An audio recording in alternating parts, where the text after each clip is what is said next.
मित्रों, आज पुनः मैं आपके हमारे स्तुति स्मृति के पावन पटल पर आपका हार्दिक अभिनंदन, हार्दिक स्वागत करता हूं। एक नवीन प्रयोग लेकर के आज मैं आपके सामने आया हूं। नवीन विषय, पूर्व में हमने नवग्रह आदि के मंत्रों के बारे में पूर्ण जानकारी प्राप्त कर ली थी। अब एक नवीन जो प्रयोग है मित्रों, जैसा हम जानते हैं कि हमारे वेद, वेदांग और अन्य जितने भी धर्मशास्त्र हैं सनातन से संबंधित, वो अभूतपूर्व और चमत्कृत करने वाली विद्याओं से भरे पड़े हुए हैं। बस ज़रूरत है तो उनको देखने की, उनको समझने की और उनके बारे में जानने की। हमारे वेद के साथ साथ कुल 108 उपनिषद ग्रंथ हैं और उन 108 उपनिषद ग्रंथों में एक उपनिषद है, चाक्षुषोपनिषद नाम से एक उपनिषद है, बड़ा प्रख्यात उपनिषद है। उसके अंदर एक ऐसी विद्या दी गई है जिससे आज के इस वर्तमान युग में जब हम देखते हैं कि छोटे छोटे बालक जो हैं वह मोबाइल है, टीवी है आदि देखते रहते हैं और अपने नेत्रों के विकारों को जन्म देते हैं। उनके नेत्र के अनेक विकार उनके अंदर प्रकट हो जाते हैं, अनेक विकार हो जाते हैं, नेत्र की दृष्टि कमजोर हो जाती है। तो चाक्षुषोपनिषद के अंदर एक ऐसा मंत्र और ऐसा प्रयोग दिया गया है जिससे प्रारंभिक अवस्था में अगर किसी के नेत्र विकार होते हैं तो वह उसके पाठ करने से, उसका स्तवन करने से, नियमित रूप से और विधिपूर्वक अगर करते हैं तो नेत्र विकार दूर हो जाते हैं। ऐसा इस चाक्षुषोपनिषद में बताया गया है।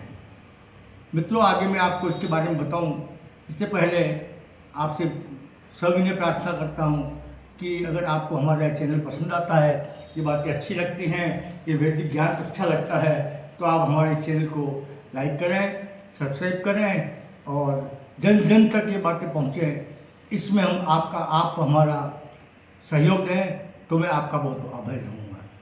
तो मैं आपको कह रहा था कि चाक्षुषोपनिषद के अंदर एक चाक्षुषी विद्या दी गई है जिसके अंदर व्यक्ति जो है, जो आँखों से कमज़ोर होता है, आँखें कमज़ोर, नज़र कमज़ोर होती है या वो देख नहीं पाता ढंग से, विशेष करके बालकों में ये विकार है, तो उनको दूर करने के लिए एक विद्या दी गई है। इसमें चाक्षुषोपनिषद को अक्षय उपनिषद भी कहते हैं। ये भगवान सूर्य की नेत्र रोगों के लिए एक रामबाण उपासना बताई गई है। इसके करने का तरीका क्या है कि रविवार को किसी शुभ तिथि को और शुभ नक्षत्र में प्रातःकाल सूर्य के सम्मुख नेत्र बंद करके हम खड़े हो जाएं या बैठ करके मेरे समस्त नेत्र रोग दूर हों, इस भावना से रविवार को इसका पाठ करें। या एक ताम्र कलश भर लें, ताम्र कलश के अंदर जल भर करके उसके अंदर थोड़ा रक्त चंदन मिला लें, रक्त पुष्प से उसकी पूजा कर लें और पाठ अपने पूजा स्थल पर उसको स्थापित कर दें और फिर इसका पाठ किया जाए। यह प्रयोग जो है वह 5 बार कम से कम किया जाना चाहिए या 12 बार इसको किया जाता है, 12 बार इसको करना चाहिए।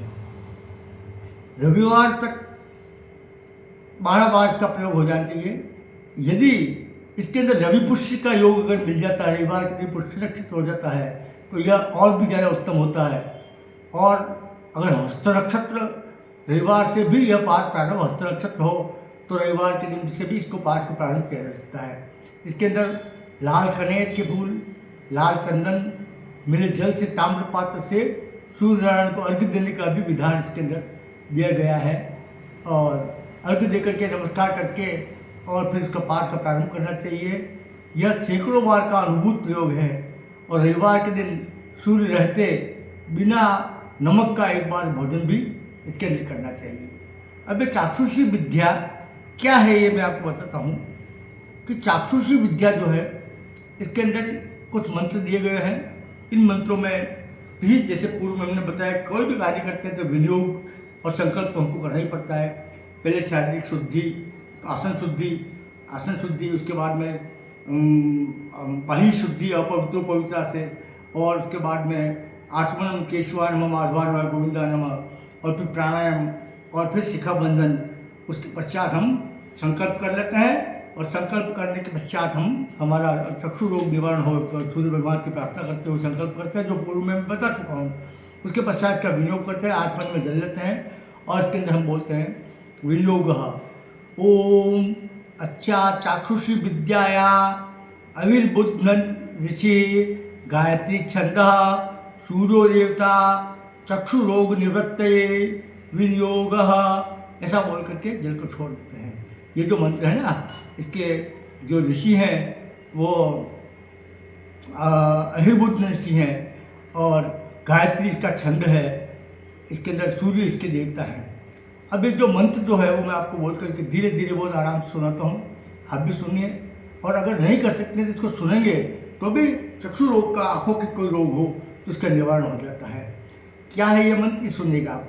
ओम चक्षुः चक्षुः चक्षुः तेजः स्थिरो भव मां पाहि पाहि त्वरितं चक्षुरोगान् शमय शमय मम जातरूपं तेजो दर्शय दर्शय यथा अहम अंधो न स्याम तथा कल्पय कल्पय कल्याणं कुरु कुरु यानि मम पूर्वजन्मोपार्जितानि चक्षु प्रतिरोध दुष्कृतानि सर्वाणि निर्मूलय निर्मूलय।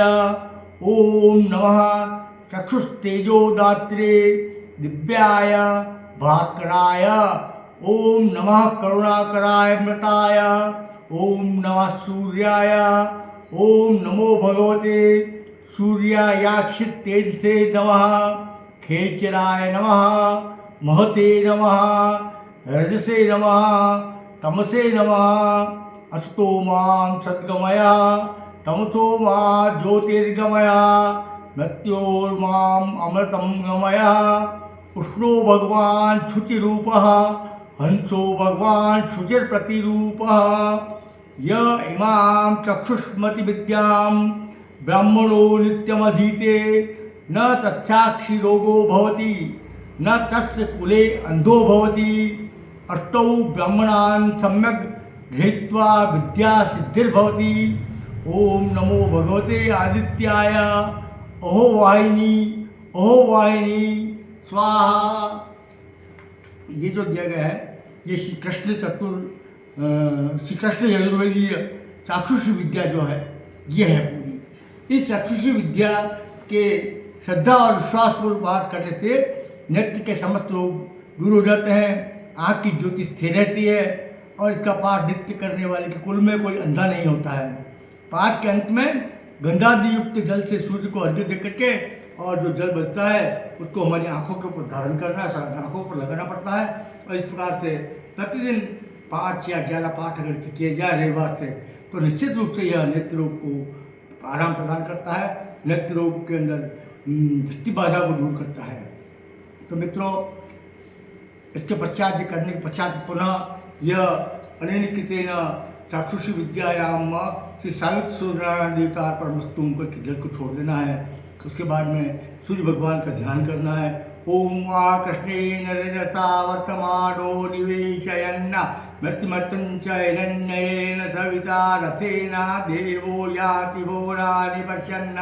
भगवान सावित्र नारायण का ध्यान करके और उसके पश्चात उनको अर्पण करना है। अनेक कृतेन चाक्षुषी विद्यायाम सावित्र सूर्यनारायण देवता पर मस्तूम।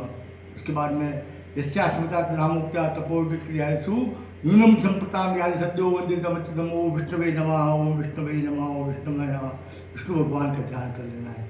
ईश्वर की प्रभु कृपा से अगर आप लोगों में से भी किसी को चक्षु की आंखों की कोई दिक्कत हो तो भगवान सूर्यनारायण को पूर्ण करें, समाप्त करें और आपके दृष्टि दोष नहीं होवे, ऐसी कामना करता हूँ मैं। और साथ ही पुनः आपसे विनयपूर्वक प्रार्थना करता हूँ कि अगर आपको ये अच्छा लगता है, कोई नई चीज़ अगर और सुनना चाहते हैं, कोई नई विद्या जानना चाहते हैं तो आप हमको कमेंट बॉक्स में लिखें। हम निश्चित रूप से इसके ऊपर इसकी रिसर्च करके और पता करके और नई नई चीज़ें जो आपको बताएंगे, जो हमारे वेदों में है, हमारे ब्राह्मण ग्रंथों में है, अरण्य ग्रंथों में है, हमारे उपनिषदों में है, हमारे पुराणों में है, उनका पता करके हम बात बताएंगे।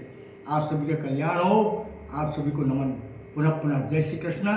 बोल श्री कृष्ण चंद्र भगवान की जय हो।